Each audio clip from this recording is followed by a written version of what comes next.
Todos os apóstolos falam da segunda vinda. Pedro fala muito da segunda vinda. Paulo fala muito da segunda vinda. João escreveu o Apocalipse. Exato.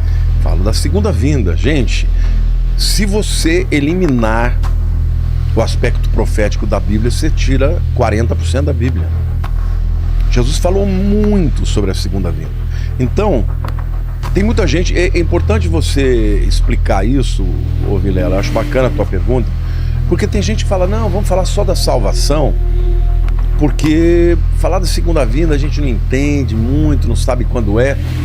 Mas eu te pergunto uma coisa, você está assistindo uma novela, você gostaria de parar no meio da novela e não ver o fim? É claro que não. Um filme. Jesus, quando ele morreu e ressuscitou, todo o discurso dele... Não era o fim. Não era o fim, todo o discurso dele é, eu vou voltar. E aí, não só quando ele morreu, ressuscitou, antes disso, ele já falava. Mas ali ele deixa claro que ele vai voltar. Entendeu? Lá em Mateus 24, 25, no chamado sermão profético, as últimas palavras de Jesus foi sobre a volta dele. Ele fala, assim como o relâmpago que sai do Oriente e vai para o Ocidente, assim há de ser a vinda do Filho do Homem. Ele promete que ele vai voltar. Lá em João capítulo 14, está na ceia, né? Na última ceia, você deve ter ido lá no cenáculo, lá em Jerusalém. Será? No Monte Sião, deve ter ido. Ah, sim, Monte Sião. Perto ali do túmulo de Davi, sabe? Em cima, você deve ter subido ali, né? Aquele lugar onde tradicionalmente dizem que é tanto a última ceia como o lugar onde desceu o Espírito Santo. Que era uma casa que foi emprestada por um amigo de Jesus. Ele era provavelmente um essênio. E o bairro dos essênios era ali o Monte Sião. Bom, por que eu estou dizendo isso? Alguma coisa eu ia falar que me fugiu. Hoje a minha cabeça... O que você perguntou mesmo? Perguntei dos sinais, né? Quem falou... Não, mas o que eu queria... Você falou dos apóstolos que já estavam avisando. Então... Aí falou da Santa Ceia, que foi nesse local. Bom, Jesus, ele deixa claro que ele vai voltar. Por exemplo, lá no Monte das Oliveiras, quando ele começa a subir, os discípulos começam a ficar assim maravilhados. O anjo fala para eles, por que vocês estão assim tão maravilhados? Da mesma maneira que vocês estão vendo ele subir, ele vai descer aqui. Então está falando da volta dele. Então, Jesus, ele deixa claro que... lembrei. Obrigado, meu Deus. Que era um argumento tão importante, ele fugiu, né? Tem que ficar um pouco mais atento, que às vezes eu estou perdendo aqui.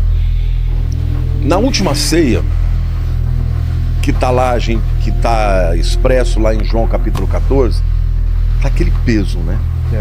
Aquele peso, os discípulos estão vendo que a coisa provavelmente vai morrer. E aí ele começa um discurso lindo, ele diz assim: não se turbe o vosso coração. Crede em Deus, crede também em mim. Na casa do meu pai há muitas moradas. Se assim não fora, eu não vou-lo teria dito. Eu irei, prepararei-vos lugar e voltarei para vós outros, para que onde eu estiver, vós estejais também. O que Jesus está dizendo para os discípulos? Eu estou indo embora, mas eu vou voltar. E eu vou buscar vocês para estarem comigo. Está falando do arrebatamento. Então, Jesus, ele já começou a preparar os discípulos, porque ele estava achando que ele ia implantar o reino naquela hora, né? No sermão de Mateus 24, eles estão primeiro lá na região do templo, né? E os discípulos olhando aquela coisa maravilhosa, e eles falaram: nossa, Jesus, que construção maravilhosa, né? E Jesus falou: pois é, não vai ficar pedra sobre pedra que não seja derrubada. Ele está profetizando o que aconteceria mais ou menos uns 37 anos depois. Porque em 70 depois de Cristo vieram os romanos e destruíram o templo. Só que aí eles falam: mas como assim? Quais são os sinais que hão de ser da tua vinda? Porque ele já está ali falando para eles que ele vai embora. Aí ele começa a dar os sinais. E na hora que ele começa a dar os sinais, ele fala de sinais da natureza, ele fala de sinais geopolíticos, de guerra contra guerra, ele fala de apostasia, de engano. Cuidado, vede que ninguém vos engane, porque virão muitos em meu nome dizendo eu sou o Cristo. Entendeu? Ele começa a dar os sinais. E Vilela, hoje nós estamos vivendo numa época em que tudo está acontecendo. Quero até permitir aqui esse espaço e dizer que no dia 16 de outubro eu vou dar uma aula grátis no meu canal do YouTube, Lamartine Pozzella. É uma masterclass, a aula mais completa que eu já fiz. Eu contratei um cineasta para fazer, é uma coisa extraordinária. Sobre as 7 tendências que nós temos no fim dos tempos. E detalhe, sempre houve esses sinais. Algumas vezes tinham mais uns do que outros. Agora está tudo acontecendo junto. Esse ano de 2023, eu nunca vi um ano igual a esse. Ah, é? Não, nunca vi um ano com tantas catástrofes que estão acontecendo. Olha, fogo em tudo quanto é lugar. No Canadá, no Havaí, gente, coisa de louco. Incêndio. Entendeu? Incêndios na Europa. Falei do Canadá já, né? Terremotos em tudo quanto é lugar, cara. Enchentes aqui no Brasil, no Rio Grande do Sul, nós tivemos o que eles estão chamando de a maior catástrofe ecológica de todos os tempos no Brasil. Então, assim, nós estamos tendo, assim, muitos sinais que estão acontecendo e todos ao mesmo tempo. Então, tá chegando a hora. Você não pode dizer exatamente quando, porque Jesus proibiu, ninguém sabe o dia e a hora. Mas ele diz que era para você observar os tempos e as estações. E os sinais no Mar Morto? Sim, isso é maravilhoso também. No final dos tempos, o livro de Ezequiel diz que o Mar Morto, isso também é uma profecia linda, porque ele diz que o Mar Morto, ele voltaria a ter água potável, a ter água doce, inclusive peixes iam nadar nele e coisa e tal.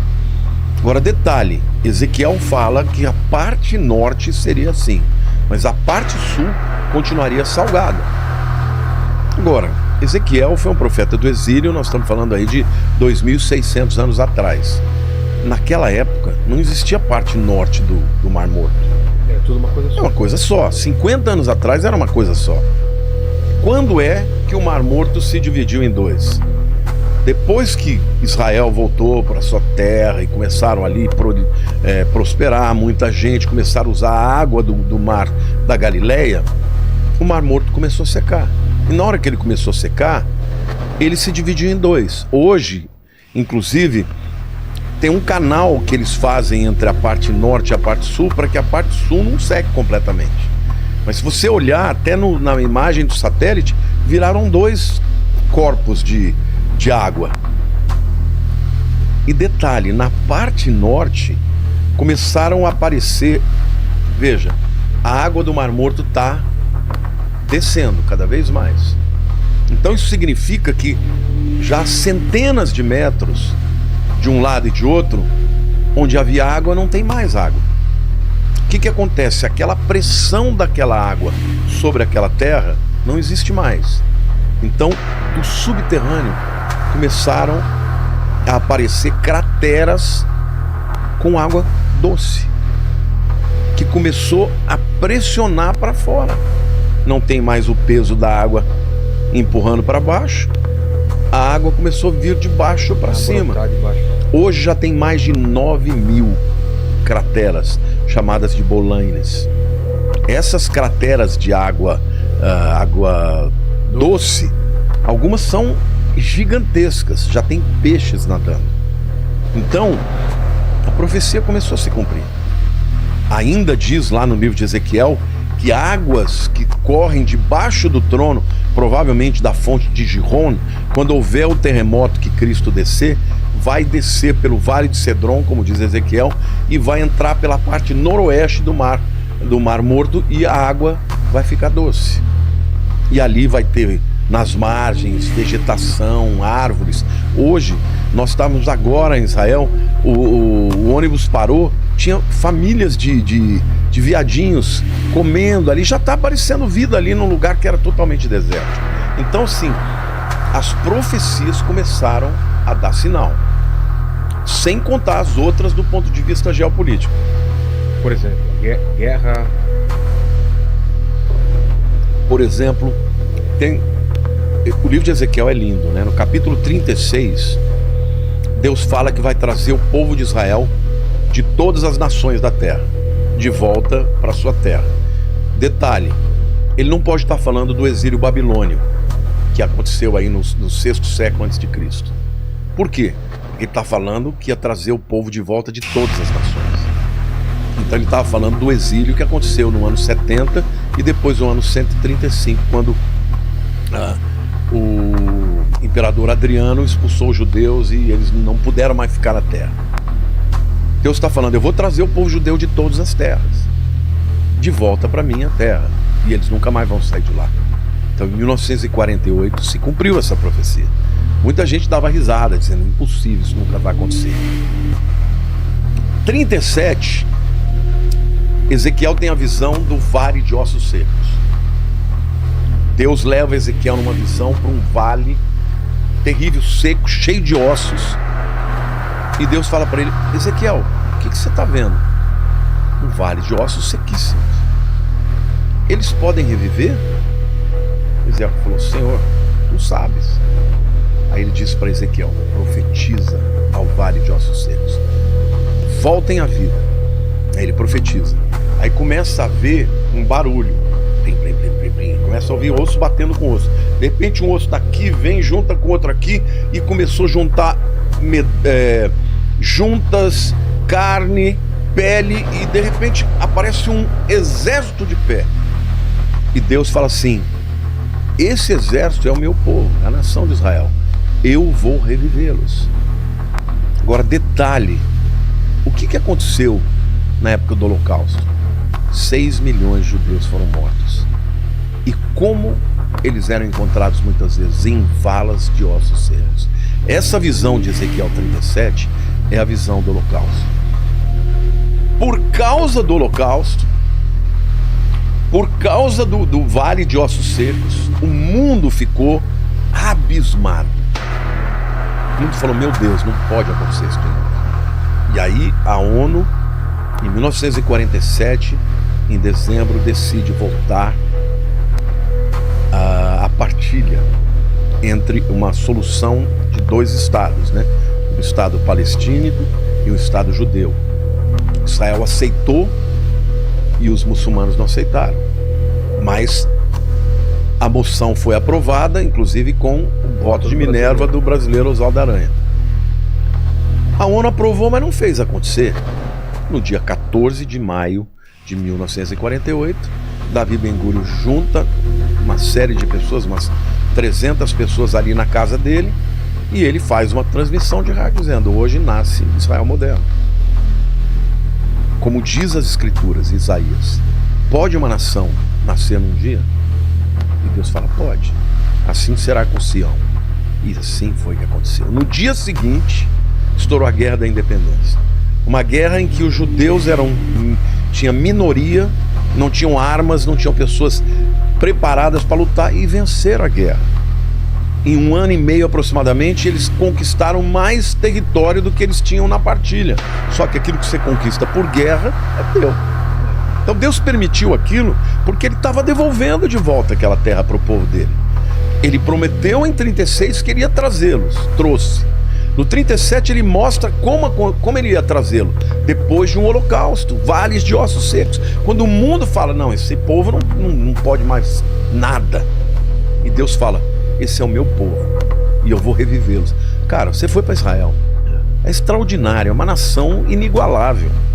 Inigualável, tudo aquilo que você vê no deserto, sabe, florescendo, plantações. Tem profecia dizendo que o deserto iria florescer. Agora, não, mas isso foi o homem, irrigação gota a gota. Não interessa, Deus disse que ia acontecer, aconteceu. Agora vem o 38 e fala de Gog e Magog. Que é, se você pega lá, todas aquelas nações que virão contra Israel, que vão atacar Israel, são as nações que estão aí. Gog, Magog é Rússia, Pérsia é Irã. Então tá tudo ali, Turquia, Rússia. China também? Não? China não está lá, embora alguns afirmem que Magog também é China. Império do Leste, alguma coisa assim, não tem alguma coisa? Isso é no Apocalipse, é outra coisa. Mas essa guerra de Gog e Magog é uma coisa tão extraordinária, porque se pegar o Flávio Joséfo, ele fala que os Magógians são os sítios. Quem são os sítios? Ou citas, como está na Bíblia? É o povo das estepes, é a Rússia. Então, quando você pega... Eu tenho um vídeo no YouTube, se alguém quiser, tiver interesse de ver quem é, porque lá eu falo cada um daqueles nomes diferentes, eu mostro historicamente quem é. Entendeu? Todas as nações que estão lá e que a Bíblia diz que vão invadir Israel são aliadas hoje. E contra Israel. Agora, detalhe, Vilela, detalhe, no tempo em que Ezequiel escreveu, quem foi o povo que permitiu que Israel voltasse da Babilônia? Foram os persas. Ciro, o grande Ciro, imperador persa, foi ele que destruiu a Babilônia e foi ele que permitiu que o povo judeu voltasse. Então ele é um grande aliado. Só que esse Ezequiel, quando ele profetiza para o que vai acontecer no futuro, ele diz que os persas serão inimigos. E quem é o maior inimigo hoje do Irã? Desculpe, de Israel. É o Irã, não tem outro inimigo. Agora, alguém vai dizer, não, mas hoje o Putin está fazendo acordo com Israel. Agora, tem até um amigo que é judeu, né, que um colega, nem o conheço pessoalmente, mas é uma pessoa que me segue, diz que gosta muito de mim. Um dia ele me questionou, ele falou, escuta, mas o Putin está fazendo acordo com Israel, tá tendo uma boa relação. Eu falei, meu amigo, eu não estou dizendo que é o Putin, eu sei quando vai ser, eu só estou dizendo que em algum momento você pode ter certeza que a Rússia vai se voltar contra Israel e vai invadir, juntamente com todas essas nações. Aí eu até falei, assista o meu vídeo que você vai ver. Aí ele, não sei se assistiu, mas ele falou que iria ver. Então, assim, o que eu vejo do ponto de vista futurístico para Israel, eu vejo um momento em que Israel está se tornando cada vez mais, eu não diria indefeso, porque Israel é muito poderoso, né? Israel tem tecnologia, eu acredito que tem bomba atômica, eles não dizem que tem, mas todo mundo sabe que tem, né? Mas eu acredito que esse apoio econômico, esse apoio incondicional que os americanos dão para Israel, um dia vai fraquejar. Porque quem vai dar a vitória para Israel, segundo Ezequiel 38, é o próprio Deus.